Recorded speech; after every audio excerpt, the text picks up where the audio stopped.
If you have ever placed your fingertips on a Ouija board, waited for it to respond, felt the quiet stretch just long enough to wonder if someone else was listening, you have interacted with a system that only works while you follow its rules. Because a Ouija board is often seen as a summoning, a doorway, a challenge to the unknown, and sometimes that is exactly how it's used.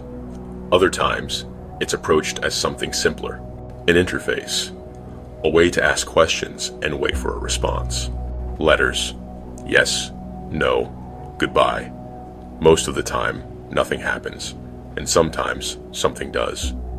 The planchette stays still. The silence remains empty. The board behaves like the object it appears to be, and because nothing happens, people assume the system failed. But systems do not fail loudly. They fail quietly, by functioning in ways you did not expect, by responding under conditions you did not consider, by continuing to operate after you believe the interaction is over. Most people think the danger of a Ouija board is obvious. Inviting something in, opening the wrong door, not saying goodbye. Those are simple explanations. They are comforting. They place blame on ritual mistakes and intention. The real danger is what feels procedural. A response that arrives late. An answer that requires multiple participants. A movement that only happens when everyone agrees. A goodbye that appears before any question is finished. The board does not explain itself. It does not escalate. It does not warn. It simply responds according to its logic. And once you accept that logic, once you align your hands, your attention, your expectations, you may find that the board is not asking who you are. It is confirming that you are participating. Tonight, these are not stories about demons or possessions or haunted toys. They are stories about people who followed instructions, people who treated the board like a system, people who believed that as long as they respected the rules, nothing could go wrong. 5 sessions, 5 environments, and 5 moments where the responses stop matching the intent of the questions. So keep your hands light, ask clearly, end properly, and pay attention to what happens between the answers. Because sometimes the Ouija board isn't dangerous because it opens a door, but because it continues responding after the conversation should have ended, after the system should have shut down, after you have already said goodbye and realized too late that the board was never waiting for permission to speak back. And whatever is responding now has learned exactly how you respond.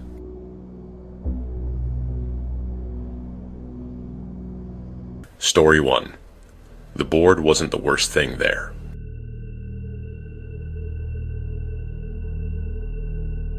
People think urban exploring is about ghosts. Most nights, it's about rot, gravity, and your own confidence turning into a problem. I run a small YouTube channel, the kind that lives on shaky flashlight beams and the sound of your own breathing when you realize a floor isn't as solid as it looked in daylight. We don't fake anything. We don't stage screams. We don't do that obnoxious guys. I swear I heard something loop 100 times for the algorithm. If we catch something, it's because it was there when we were. That's what I told myself, anyway, as my headlights cut across the rusted chain-link gate of the rubber mill.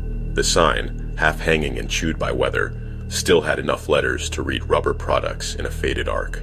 Behind it, the factory was a silhouette of broken geometry, sagging roof lines, skeletal catwalks, black window holes that didn't reflect light so much as swallow it. The place sat on the outskirts of a post-industrial city that had learned to live with abandoned things. Everyone had a story about this mill.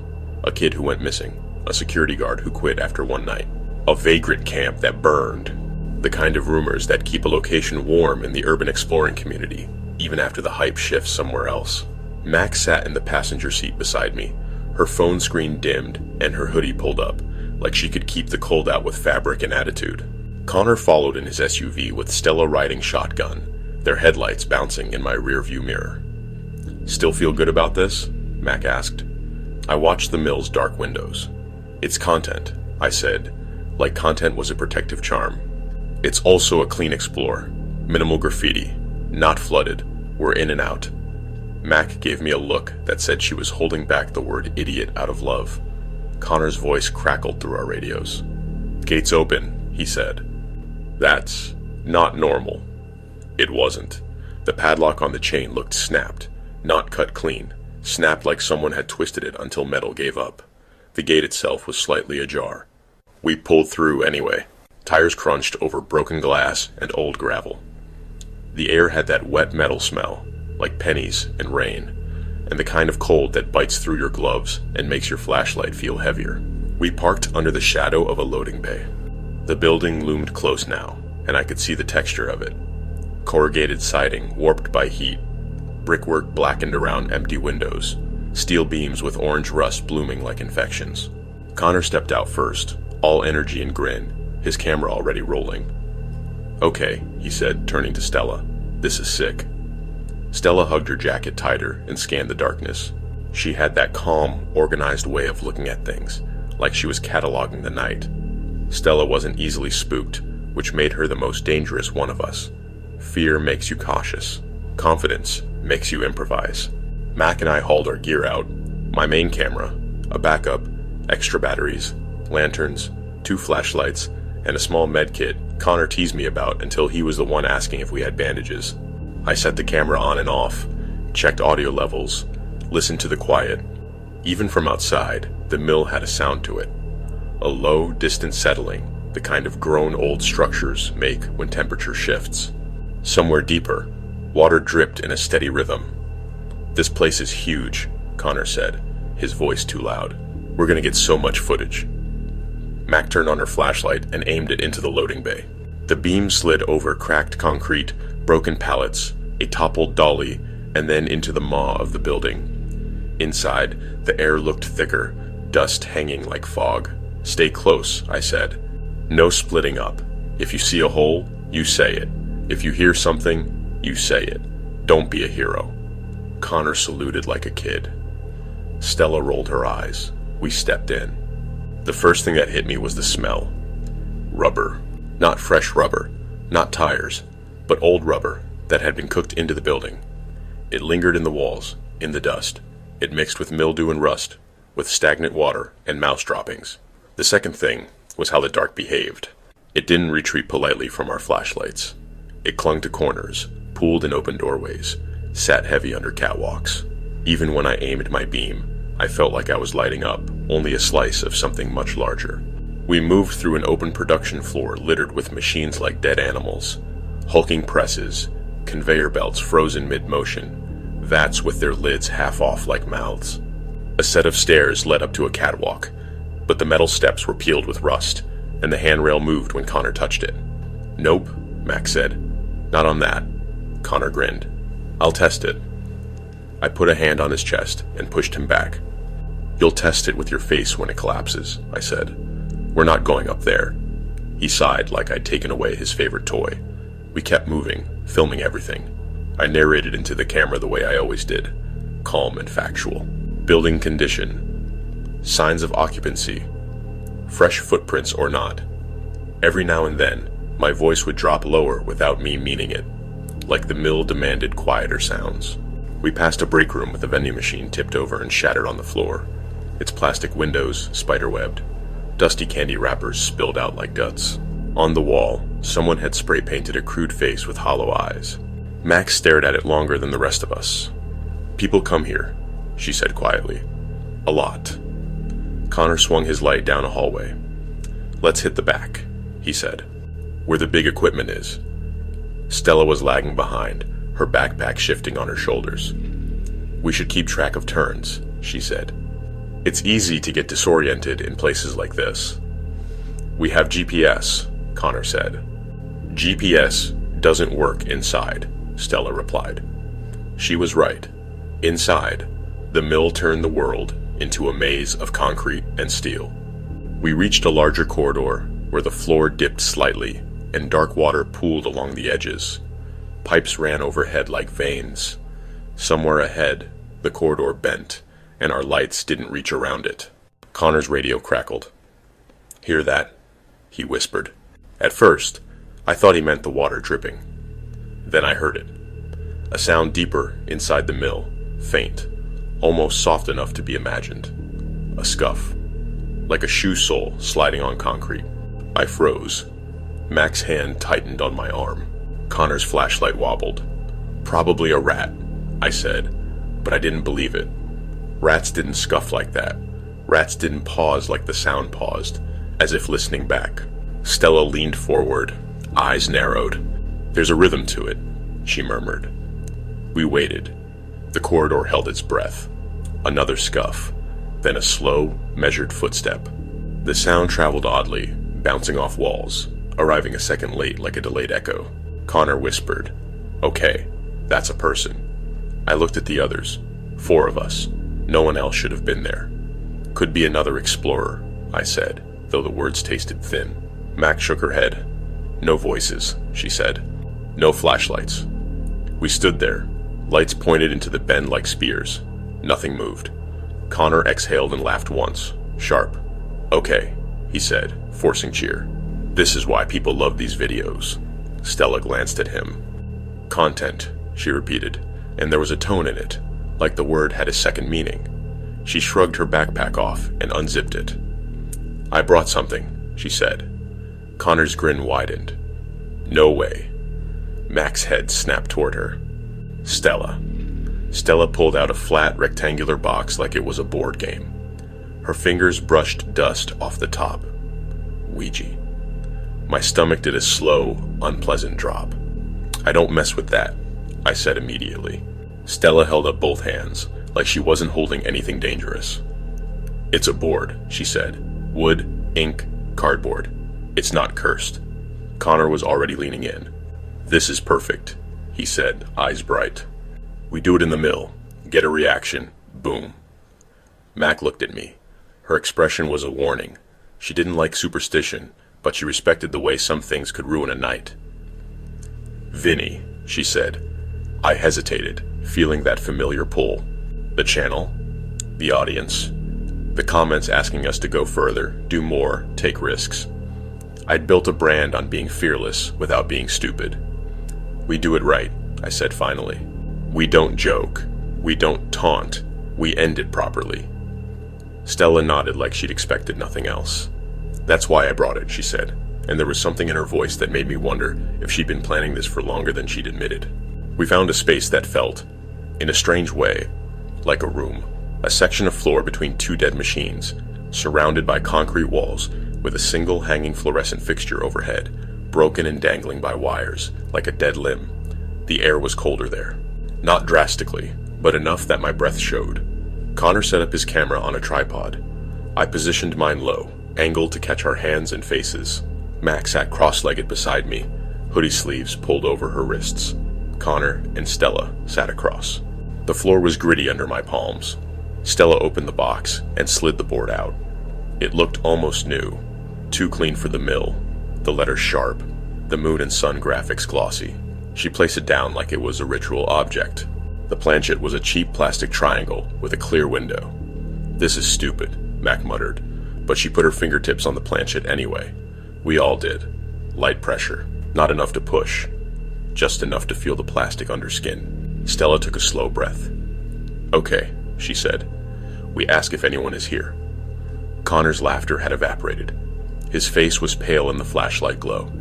The mill around us settled, a long metallic sigh. Stella spoke clearly, like she was reading from instructions. "Is anyone here with us?" We waited. Nothing. My nerves eased by half a degree. I could already imagine the comments calling us dramatic for nothing. Then the planchette moved. Not a jerk, not a theatrical slide, but a slow drift, like something was nudging it from beneath the board. My fingertips prickled. The plastic was cold. It glided to yes.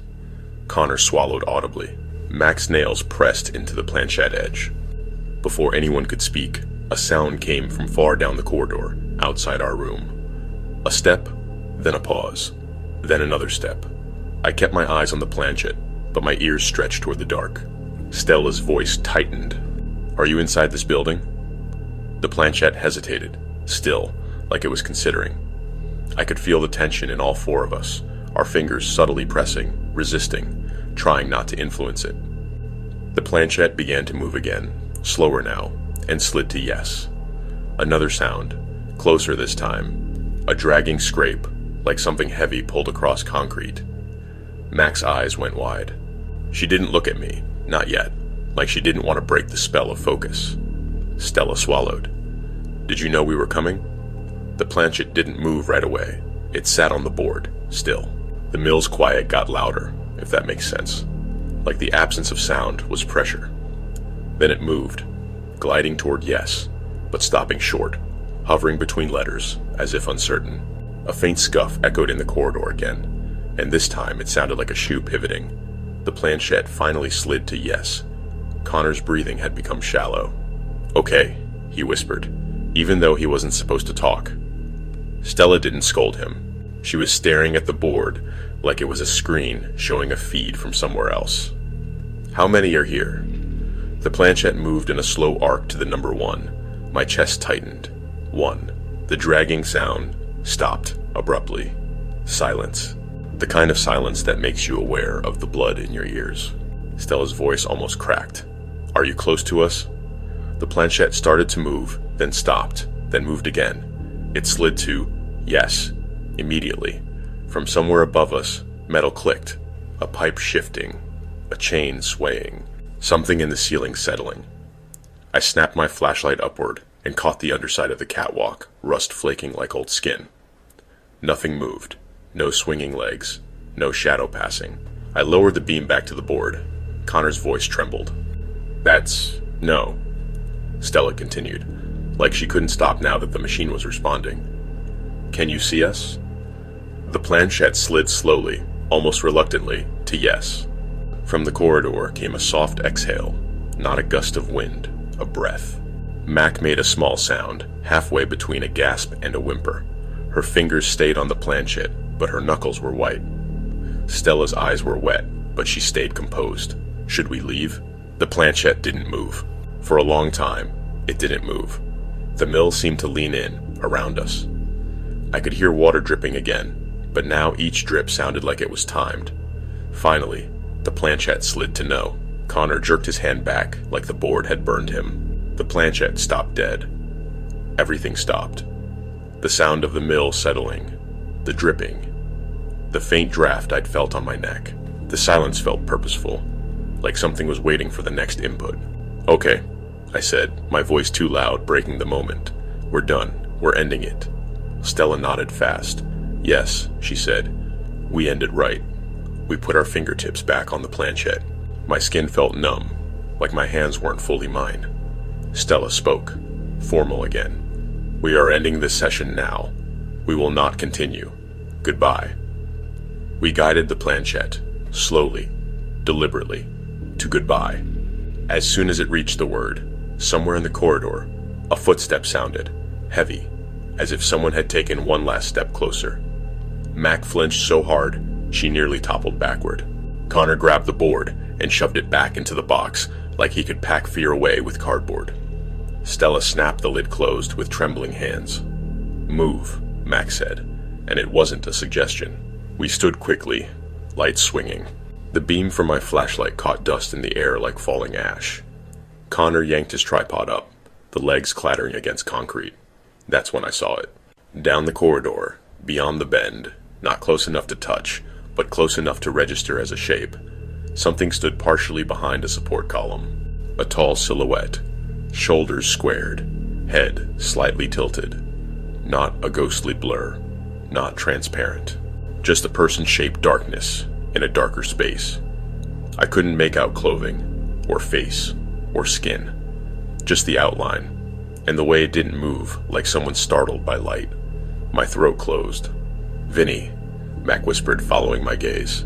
Connor saw it too. "No," he breathed. Stella's hand clamped around my arm.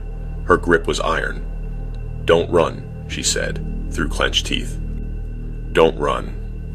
The silhouette shifted, not stepping forward, just adjusting, as if it had leaned a fraction out from behind the column. Then, from somewhere deeper, a second sound answered. Not a footstep, but the faint metallic click of something being handled. A door latch, a tool, a knife against a belt buckle. My brain threw up images, fast and sharp, of what could make that sound. Mac's voice was very small. "That's not a shadow," she said. The silhouette didn't chase. That was the worst part. It didn't rush us like in a movie. It stayed where it was, watching, letting our fear do the running for it. We backed away, slow, lights on it the whole time. My camera was still rolling, The red recording light a tiny beacon of normalcy in a situation that didn't feel normal. Connor whispered, "We need to go." We moved as a unit, step by careful step, retreating through the maze. Every corner felt like a trap. Every hallway felt like it was narrowing behind us. The building's air seemed colder, thicker. At one point, in the production floor, we heard another dragging sound, closer than before, like something heavy being moved across concrete. Connor almost bolted then, but Stella's earlier warning held. We didn't run. We walked fast, lights sweeping, checking corners. We reached the loading bay and burst out into night air that felt too open, too free. The sky was low and clouded. The parking lot was empty, except for our cars. We didn't speak until doors were locked and engines were on. I pulled out of the mill's shadow, heart still punching my ribs, and didn't stop driving until the building was a shrinking black shape in my rear view. Connor's radio crackled. "Did you get that on camera?"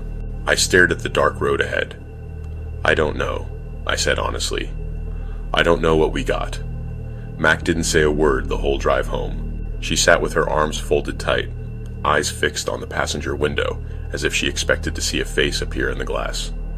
For a week, the footage sat on my hard drive like a loaded weapon. I watched it alone, late at night, headphones on.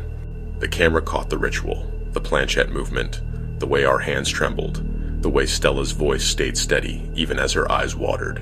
It caught the footsteps, faint but present, arriving right after answers like punctuation. It caught the moment I aimed my light down the corridor and the silhouette appeared, half hidden, perfectly still. I paused on that frame until my eyes ached. It could have been a person.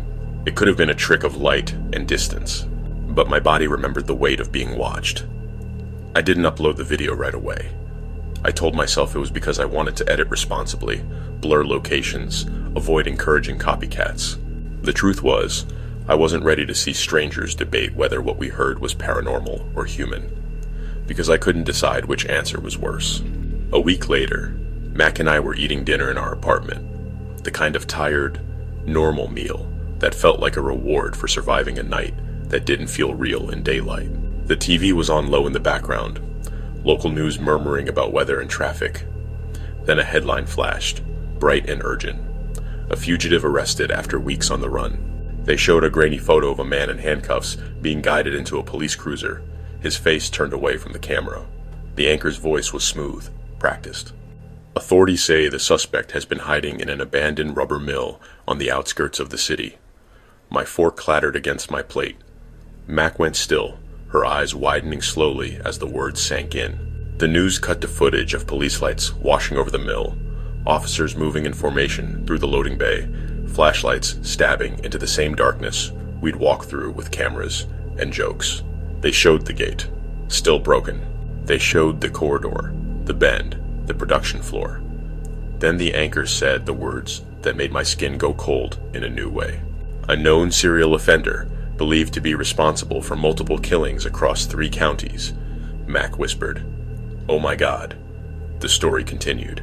They described how he'd been using abandoned buildings, moving from place to place, staying ahead of law enforcement. A tip from a passerby. A late-night noise complaint. A patrol that decided to check. In the footage, an officer pointed at something on the ground near a wall. The camera zoomed in on a makeshift sleeping area. A pile of blankets, empty bottles, a backpack.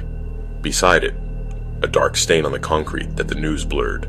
My stomach turned. Connor called me the next morning. His voice was raw. "It was him," he said. "It had to be him." Stella texted a single sentence. We asked how many were there. I stared at the message until the words blurred. One. It made sense in the worst way. The footsteps, the dragging, the breath, the silhouette behind the column. A man hiding in the mill, hearing us, watching, maybe considering whether 4 people with cameras were a threat or an opportunity.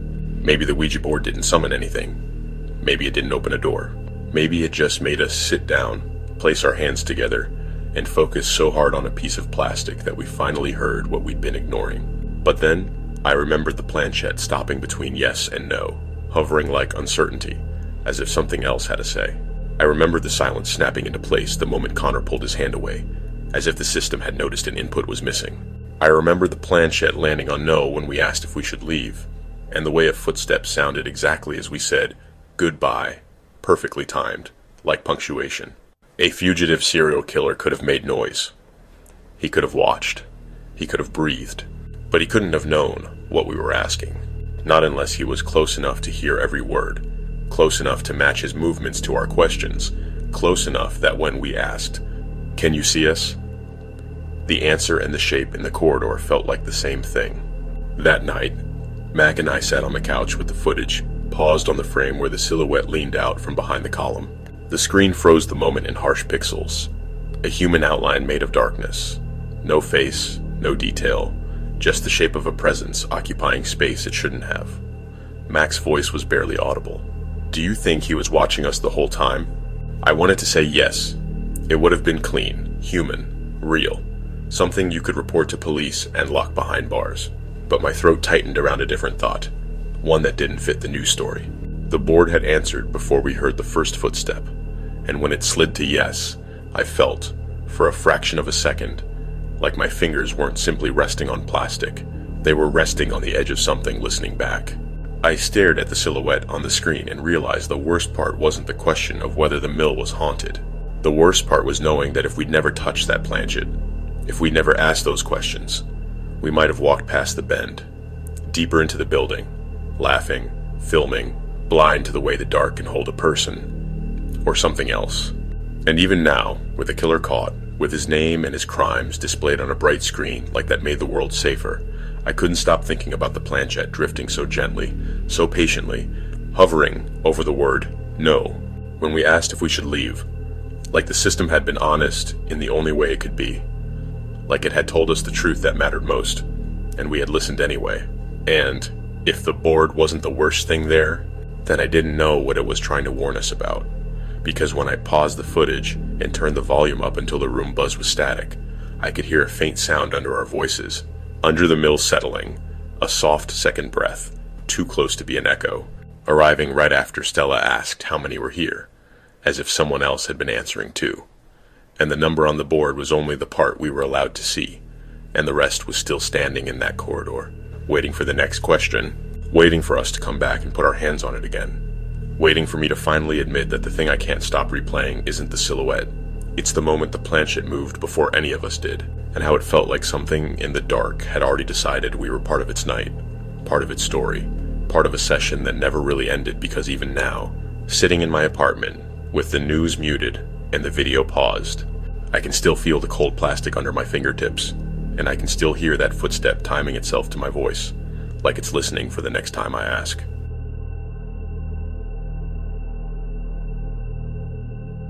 Story 2. It only answered when we asked together.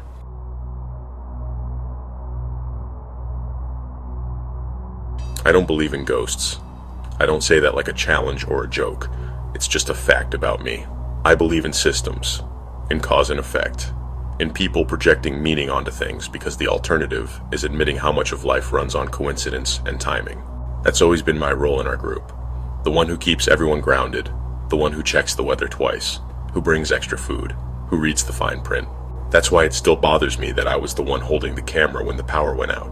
We'd rented the cabin for a long weekend in northern Minnesota, 4 of us, all in our early 30s, all friends since college. It sat on the edge of a frozen lake, a long wooden structure with a sloped roof and a wraparound porch that creaked when the wind came off the water. The listing photos showed warm light, mugs of coffee, snow falling gently outside like a postcard. The reality was quieter, too quiet. My name is Rachel. I work in project management, which means my brain is wired to notice when things stop behaving the way they should. The forecast had called for light snow, flurries, nothing dramatic. By the time we arrived, the sky was a flat, heavy gray, and the snow was coming down thick enough to erase the road behind us within minutes. "Still fine," I said, mostly to reassure myself. Lena laughed and threw her gloves onto the kitchen counter. "You worry too much." Tom dropped his bag by the couch and immediately went to the window. "This is perfect," he said. "No emails, no notifications, just us and the apocalypse." Megan followed last, stamping snow off her boots, her smile a little tight. Megan didn't like surprises, which made her denial impressive. The cabin was clean, but old. Wood-paneled walls, a stone fireplace, furniture that had survived several decades of renters. There was a faint smell of pine cleaner, layered over something older, like dust and cold fabric. The lake outside was a smooth sheet of white. No tracks, no movement. Cell service was spotty from the start. "Let's unload before it gets worse," I said, already pulling my phone out to check the weather again. By the time we finished unpacking, the snow had thickened into something heavier, wetter. The wind picked up, rattling the windows, pushing against the cabin like it was testing the structure. We made dinner early, pasta and whatever vegetables we had, and ate by the window, watching the world disappear. Somewhere between second helpings and pouring another glass of wine, the lights flickered. Tom raised his glass. "To rustic charm." The lights flickered again. Then they went out. The cabin plunged into darkness, so complete it felt physical, like the room had been erased. For half a second, there was nothing but the sound of the wind and our own breathing. Then Megan swore softly. Lena laughed, too loud. "Okay, that's fine. Totally fine." I stood automatically, hands outstretched, feeling for the counter. "There should be lanterns," I said. "Or flashlights." Tom's phone screen lit up, casting his face in pale blue. "No service," he said, "and batteries already dropping." We found 2 lanterns in a cabinet by the door, and a handful of candles in a drawer. When we lit them, the cabin shrank. Shadows pooled in corners, stretched across the ceiling. The windows became black mirrors. I checked the breaker box with Tom holding a lantern. Nothing obvious was tripped. "It's the storm," I said. "Lines probably went down." Megan hugged her sweater tighter. "How long does that take to fix?" I didn't answer right away. Outside, the snow hit the glass in thick, wet slaps. "Could be hours," I said. "Could be tomorrow." The temperature inside the cabin dropped slowly, the kind of cold that creeps rather than strikes. We added logs to the fireplace and clustered closer together. With no phones and no TV, the night stretched open. We talked. We played cards by lantern light. At some point, Lena wandered into the hallway and came back holding something flat and rectangular. "Guys," she said, "you're not going to believe this." She held it up. A Ouija board. I actually laughed. It slipped out of me before I could stop it. "No," I said.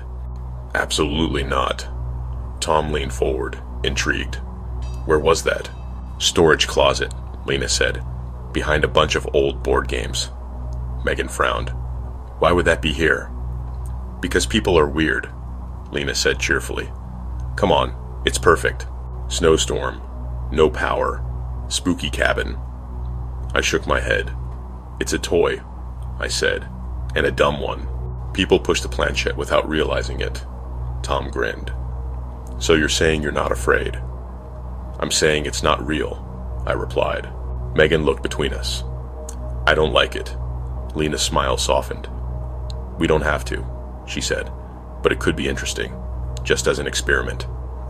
That word stuck with me. Experiment. I considered the night, the storm, the fact that there was nothing else to do and no way to distract ourselves from our own thoughts. "Fine," I said finally. "But we do it properly, and we stop if anyone's uncomfortable." Megan hesitated, then nodded. "Okay," she said, "but I'm not sleeping alone after." We cleared the coffee table and set the board down. It looked old but well kept, the letters slightly yellowed, the planchette smooth from use. There was no dust on it, which struck me as odd. We sat on the floor around the table, lantern light flickering. Outside, the wind howled, a constant pressure against the walls. Lena placed the planchette in the center. "Light touch," she said. "Just fingertips." We all rested our fingers on it. The plastic was warmer than I expected. I took a breath. "Okay," I said. "Let's get this over with." Lena asked the first question, her voice steady. "Is anyone here?" Nothing happened. I waited, watching our hands, feeling for pressure. Nothing. The planchette stayed still. Tom chuckled. "Shocking." Megan exhaled, shoulders relaxing. "Can we stop now?" Lena smiled. "One more," she said. "Just to be sure," she asked again. Is anyone here with us? Still nothing. I felt vindicated. There you go, I said. Psychology. Tom shifted his weight, and as he did, his fingers lifted slightly off the planchette. The plastic moved, just a fraction of an inch, a subtle slide toward the edge of the board. My heart skipped. Tom frowned. I didn't push it. I saw you lift your hand, I said. That's how it works. Lena leaned closer. Put your hand back, she said. Tom did. The planchette stopped moving. We stared at it. Okay, Megan said, nervous laugh creeping in. That was weird, Lena asked softly. Is anyone here? The planchette didn't move. Tom lifted his fingers again, experimentally. The planchette slid, this time a little farther. What the hell? Tom said, snapping his hand back down. The planchette froze. I felt a chill that had nothing to do with the temperature. Wait, I said. Do that again. Tom lifted his fingers. The planchette moved. He put them back. It stopped. Lena's eyes widened. Try all of us, she said. Megan hesitated. Rachel, we're testing something, I said, though my voice sounded thin. We all placed our fingers back on the planchette. Is anyone here? Lena asked. The planchette glided smoothly to yes. Megan sucked in a sharp breath. Okay, she whispered. I swallowed. Let's isolate variables, I said, defaulting to logic like a life raft. Lena, lift your hand. Lena lifted her fingers. The planchette stopped. Put it back, Tom said quickly. She did. The planchette moved again, drifting slightly, as if impatient. My skin prickled. It only works when all four of us are touching it. Megan shook her head. That's not possible. Lena spoke carefully. Do you need all of us? The planchette slid to yes. Outside, the wind gusted harder, rattling the windows in time with the movement. I tried to steady my breathing. What happens if one of us lets go? The planchette paused, then slid to stop. Megan yanked her hands back instinctively. The planchette stopped instantly. Megan stared at her fingers like they'd betrayed her. I didn't mean to. Lena reached for her wrist. It's okay. Put them back. Megan hesitated, then slowly returned her fingertips to the planchette. The plastic warmed under my skin again, that same strange heat. Lena asked, Do we know you? The planchette moved, letter by letter, spelling yes. My stomach tightened.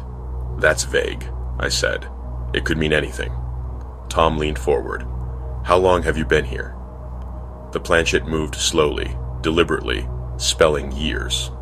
The cabin creaked as a gust of wind hit the side, the sound low and deep, like a groan. Megan's voice trembled. Are we safe? The planchette hesitated longer this time. My fingers tingled like pins and needles. It slid to yes. Relief washed through me, brief and fragile. I asked, Can we stop now? The planchette moved to yes. We all exhaled at once. Okay, I said quickly. We end it. Lena nodded. We are ending this session now, she said, formal again. Goodbye. We guided the planchette to goodbye. As soon as it touched the word, the wind outside dropped. Not faded, not softened, but stopped. Like someone had closed a door. The silence pressed in. Megan laughed shakily. That was enough. We put the board away and shoved it back into the closet, like it could hear us. The cabin felt bigger without it, but also emptier, like something had been removed that had been holding the space together. We went to bed soon after, the storm still raging outside, but our adrenaline spent. We split into pairs.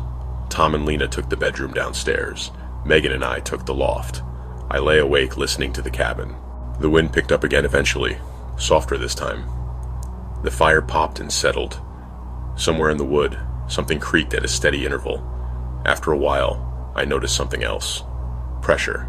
A gentle weight on my fingertips, like I was still resting them on the planchette. I flexed my hands under the blanket. The sensation faded. I told myself it was nerves. In the morning, the storm had passed. The world outside was blinding white, the lake indistinguishable from the sky.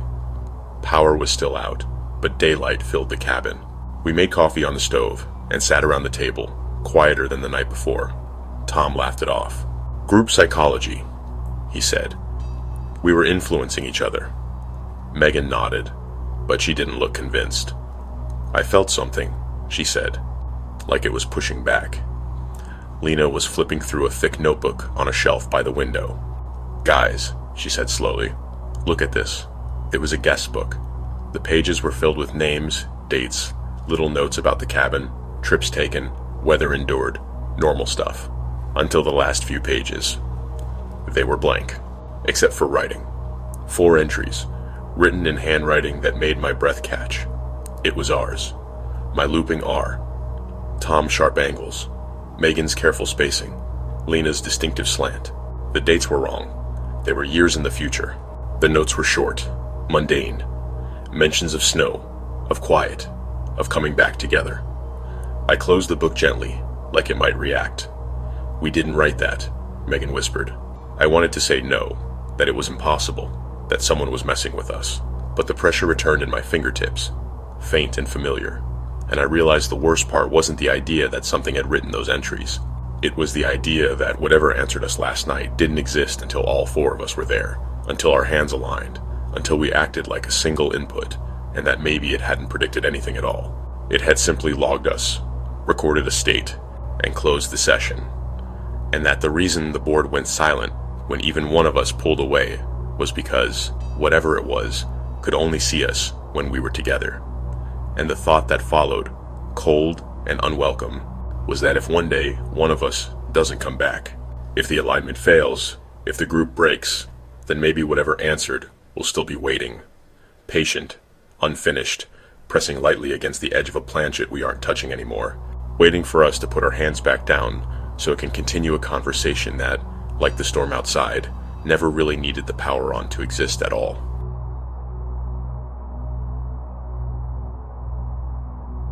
Story 3. It never lied, it just answered late.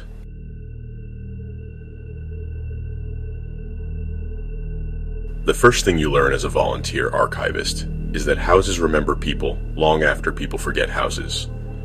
I didn't believe that in a supernatural way. I meant it practically. Floors wear where feet repeat. Door frames polish where hands rest. Walls discolor where furniture leaned for decades. You don't need ghosts to read a life if you know where to look. My name is Mark. I volunteered with the local historical society on weekends, documenting condemned homes before demolition, photographing interiors, cataloging objects left behind. Sometimes families didn't want to deal with the emotional weight of clearing a house, so they let the city handle it. Other times, there was simply no one left. This house sat on a quiet suburban street lined with bare maples and identical mailboxes.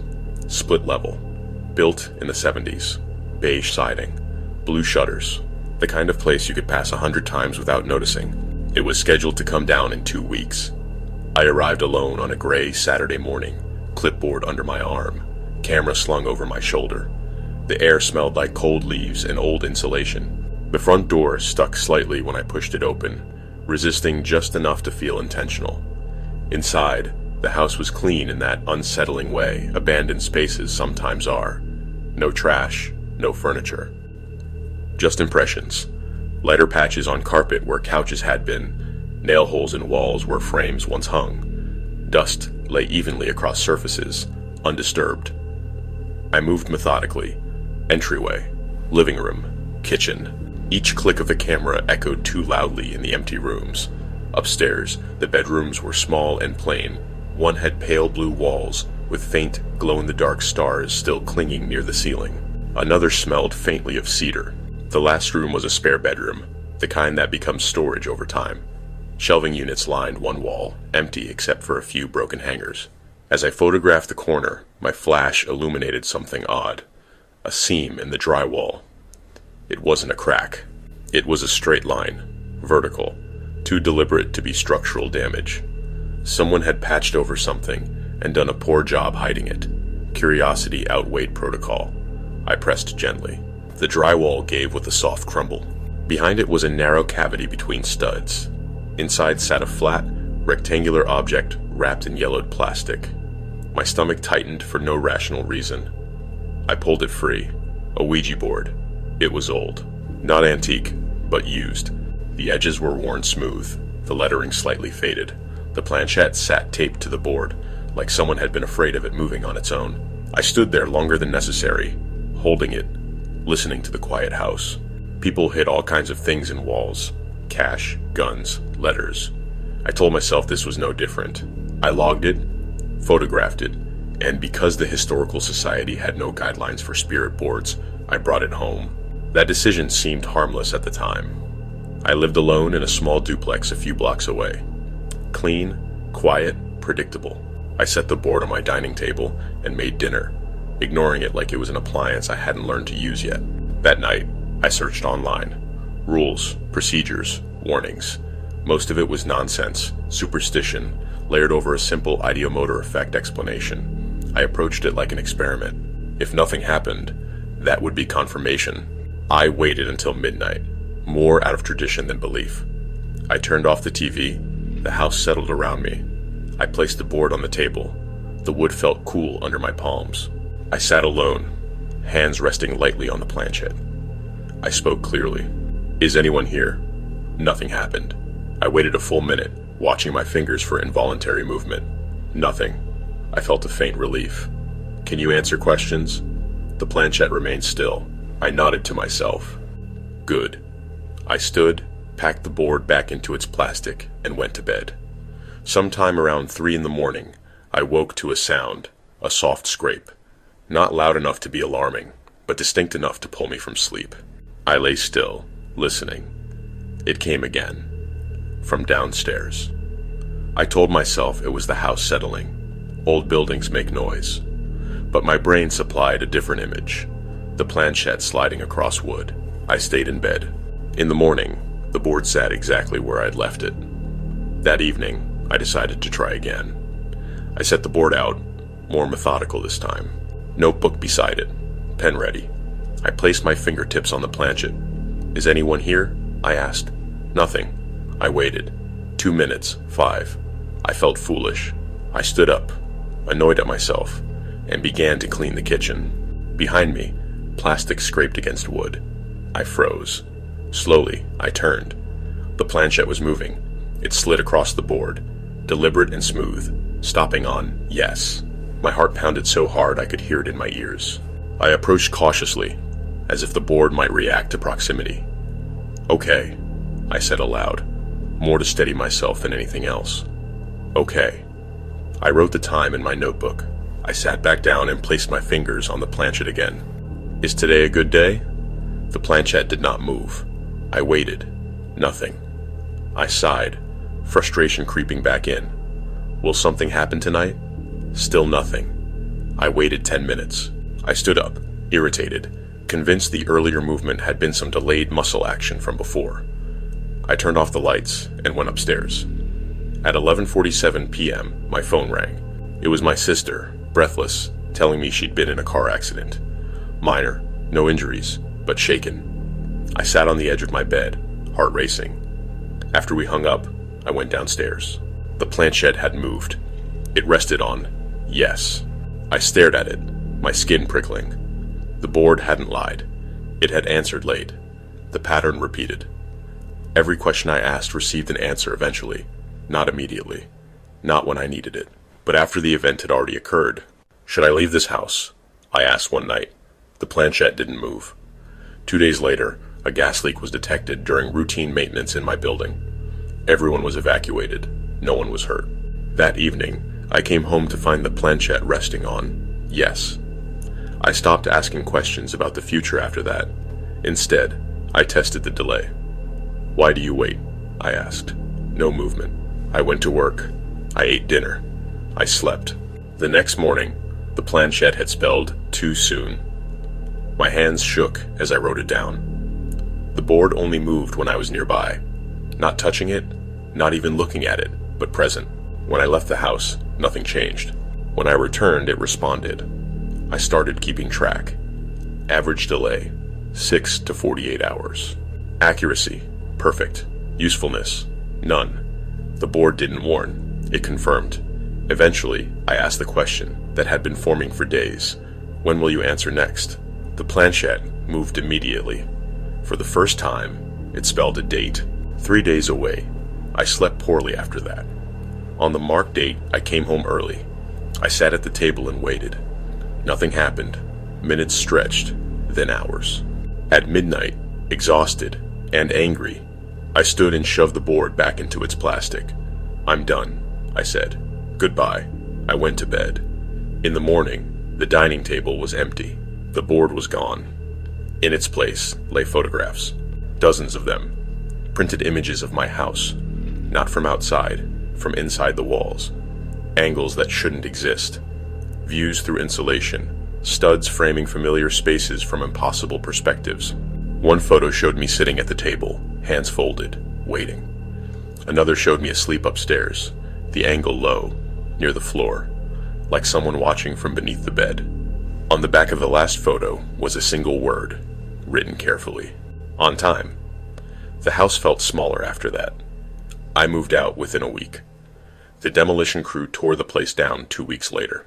I watched from the sidewalk as the excavator peeled the roof away, exposing rooms to daylight for the first time in decades. Nothing came out of the rubble. No board, no photographs, just wood and dust, and the quiet realization that if the system had ever wanted to warn me in time, it could have. And that the delay wasn't a malfunction, it was the rule. And that somewhere, in the space between asking and knowing, something had learned how long it took for me to understand that truth, and that it had answered exactly when it meant to, not for my benefit, but because that was the moment I could no longer change what the answer described. And even now, years later, whenever I hesitate before asking a question out loud, whenever I wait too long to act, I feel that same delay settle in my chest, like a planchette hovering between letters, waiting until the truth is no longer useful, waiting until it can answer perfectly, honestly, and far too late.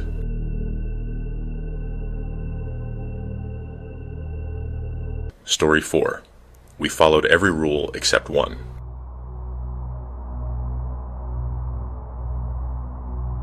When the dorm emptied out for summer, it didn't feel abandoned so much as paused.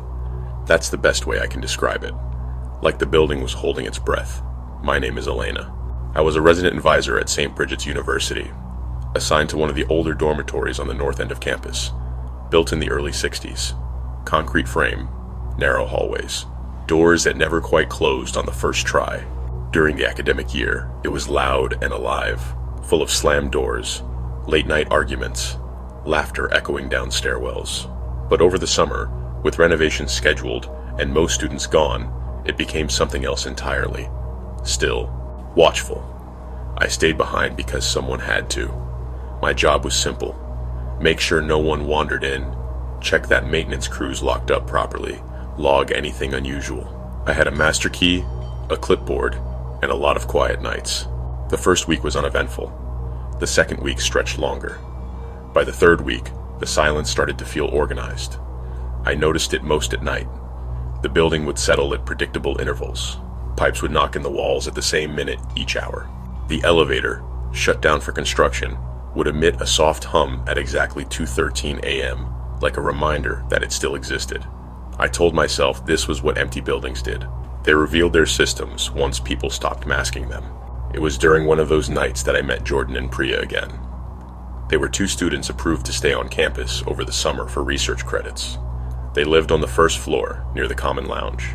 Both were practical, analytical, the kind of people who treated superstition like a design flaw, which is probably why they were the only ones who didn't flinch when Priya pulled a Ouija board out of her backpack.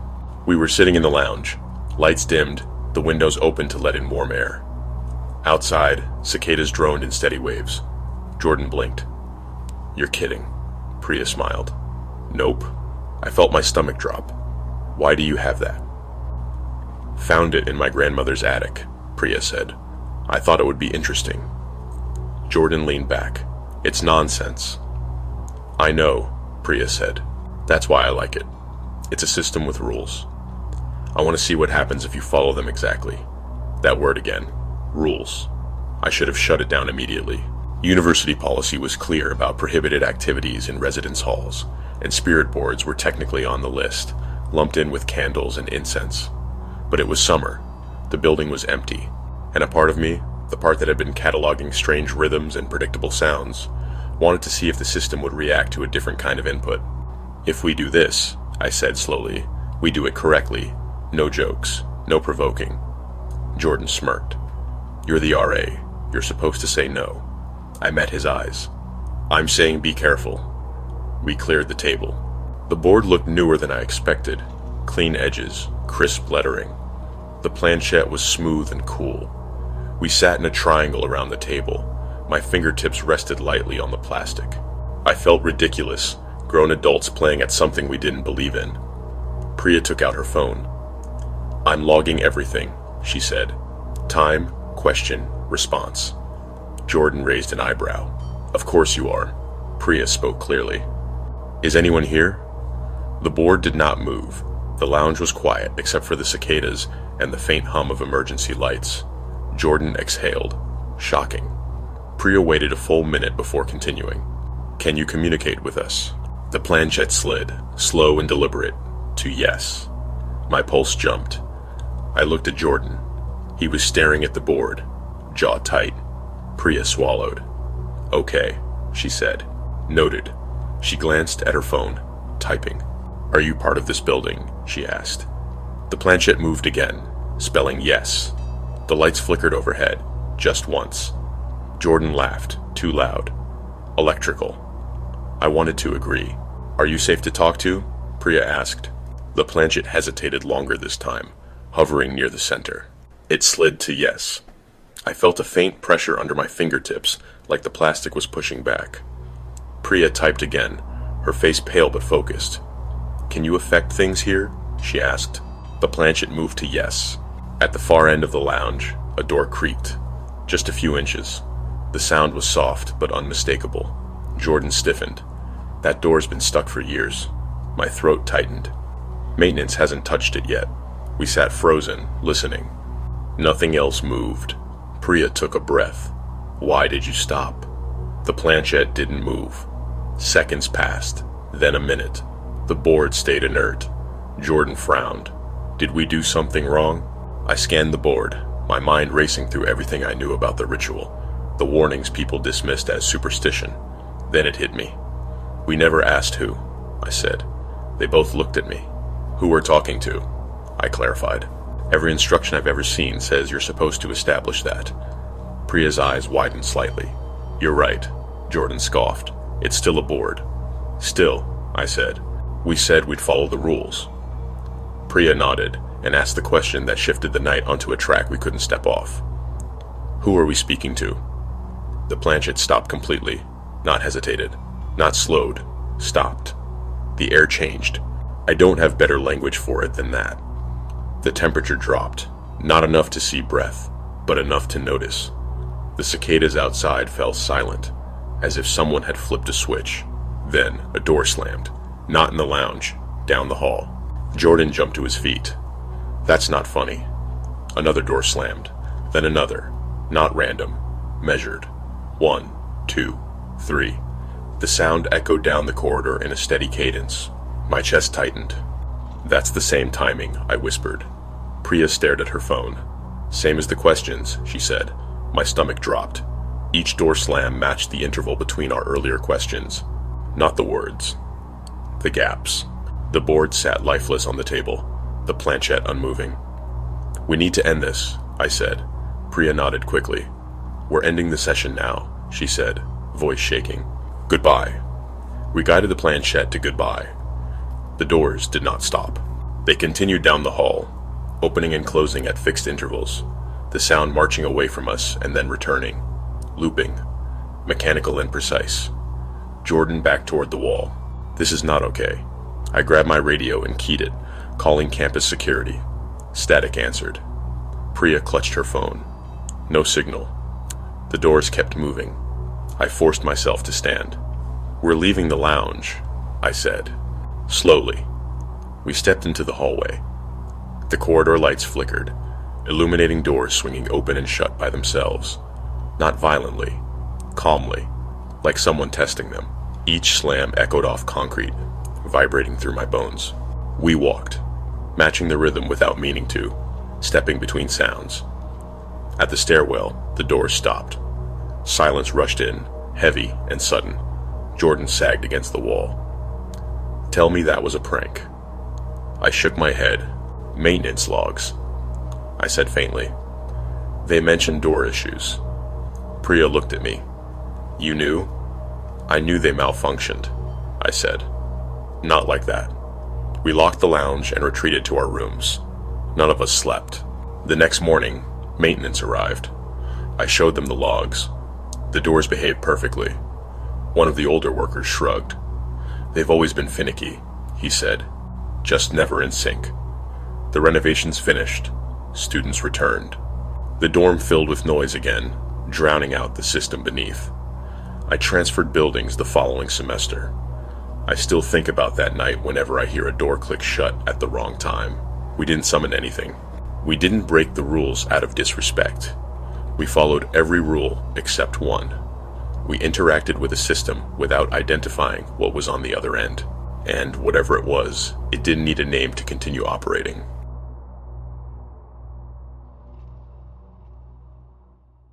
Story 5. It spelled goodbye first.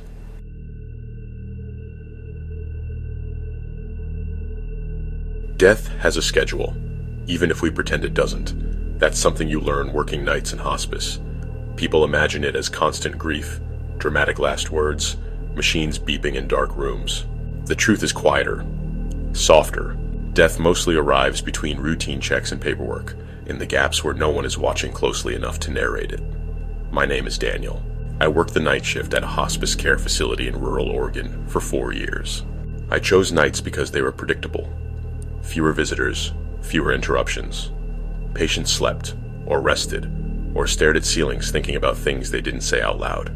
I didn't believe in anything beyond biology and comfort measures.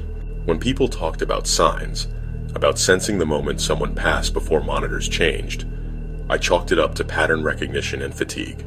I was good at my job because I treated death like a process, not a mystery. The facility itself was old but well maintained. One story, long halls, soft lighting designed to mimic dusk no matter the hour. Rooms spaced far enough apart that cries didn't travel.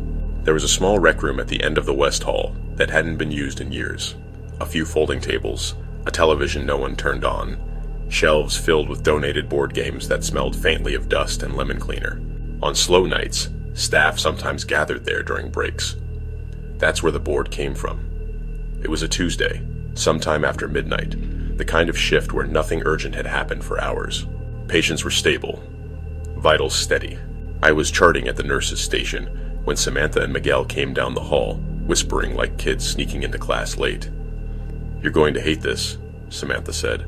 She was smiling, which was always suspicious. Miguel held a flat box under his arm. "We found it in the rec room." I glanced up. If it's another broken Scrabble set, I'm not fixing it. Samantha set the box on the counter and slid it toward me. Ouija. I felt a familiar flicker of irritation. "No," I said.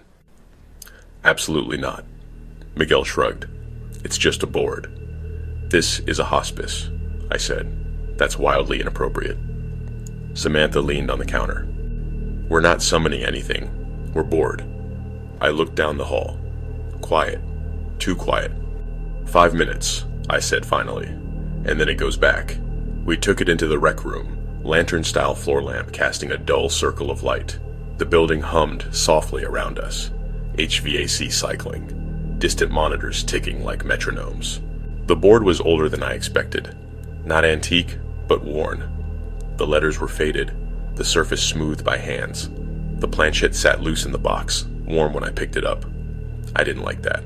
We sat around the table. Samantha, Miguel, me, and June from housekeeping, who had wandered in out of curiosity. 4 of us. No patients, no cameras, no drama. Miguel placed the board down. "Okay," he said, mock solemn. "Rules." I rolled my eyes but put my fingers on the planchette. Samantha spoke first. "Is anyone here?" The planchette moved immediately, straight to goodbye. June laughed nervously. "That's rude," Miguel grinned. "Try again." "Is anyone here with us?" Samantha asked. The planchette slid, smooth and calm, back to goodbye. I frowned. "That's us," I said. "Someone's pushing it." "No," Miguel said. "I'm barely touching it." June lifted one finger experimentally. The planchette did not move. She put it back. It slid again to goodbye. The room felt colder, though the thermostat hadn't changed. Samantha swallowed. Why are you saying goodbye? The planchette moved slower this time, but the destination was the same. Goodbye. Miguel chuckled weakly. Okay, that's creepy. I tried to keep my voice neutral. Is someone leaving? The planchette moved. Goodbye. June's smile faded. That's not funny. I felt a prickle along my arms. Is it one of us? The planchette didn't hesitate. Goodbye. Samantha pulled her hands back. Nope, I'm done. The planchette stopped instantly. Silence filled the room, thick and expectant. Miguel cleared his throat. We should end it. We didn't start it, I said, and the words felt wrong as soon as they left my mouth. Samantha placed her fingers back on the planchette reluctantly. June followed. Miguel hesitated, then joined. I did too. Can we help? I asked. Goodbye. That was it. No variation, no escalation, just closure. Samantha whispered. We should say goodbye. I nodded. Goodbye, I said firmly. We guided the planchette to goodbye, even though it was already there. The moment it touched the word, the overhead light flickered once. June swore under her breath. We put the board away and returned it to the shelf in the rec room. I locked the door afterward, telling myself it was policy, not superstition. The rest of the shift passed uneventfully. At 3:12 a.m., Mrs. Collins passed away. She had been stable all evening, no signs of distress. When I entered her room, she was peaceful, hands folded, eyes closed. Monitor flatlined moments after I arrived. I documented it, called the on-call physician, followed protocol. At 4:47 a.m., Mr. Alvarez followed, same pattern. By the end of the week, it had happened 5 more times, always the same way. A patient stable for hours, no alarms, no warning. Then I'd enter the room for routine checks, and within minutes, they were gone. Peacefully, quietly. I started paying attention. It only happened on nights I worked. It only happened after I entered the room, not before.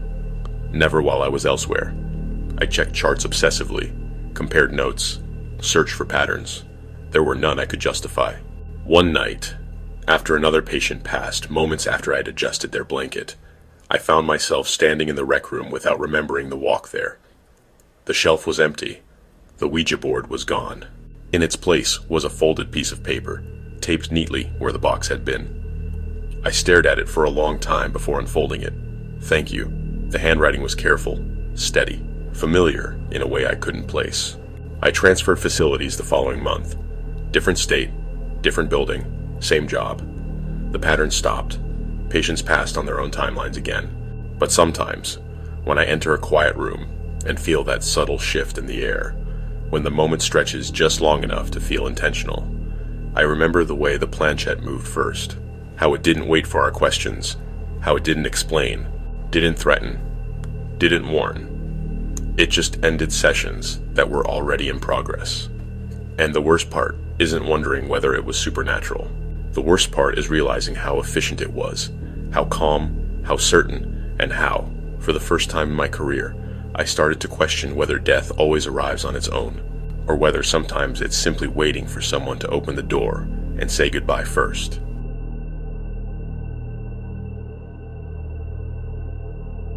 You have reached the end of tonight's session, the final moment of stillness before the board returns to being what it has always been: flat, silent, unremarkable, waiting without urgency or memory.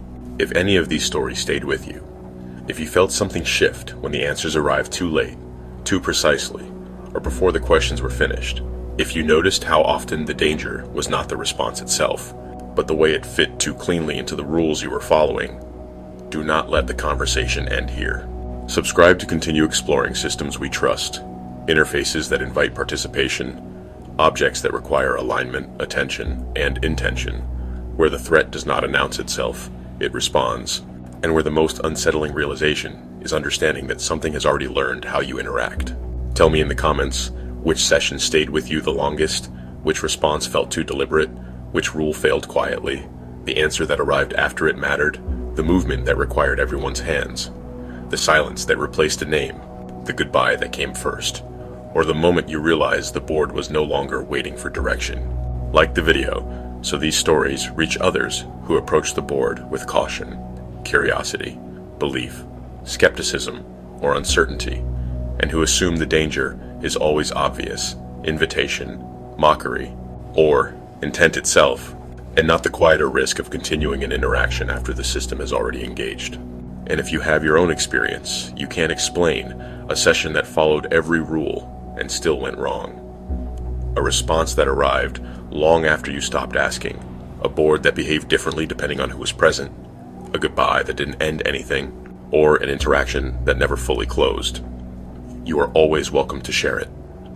Send your experience to the business email in the channel bio, and it may become part of a future Entity Shadows episode. Thank you for listening, for staying attentive, for keeping your hands light, your questions clear, and your assumptions flexible, even when the answers felt practiced, measured, or far too patient. And until next time, end your sessions properly. Pay attention to what responds. And if the board begins to move too consistently, too calmly, or without waiting for your input, do not assume the conversation has stopped. Because sometimes the most dangerous interactions are not the ones that open something new, but the ones that continue long after you believe you have already said goodbye. And remember, the dark awaits.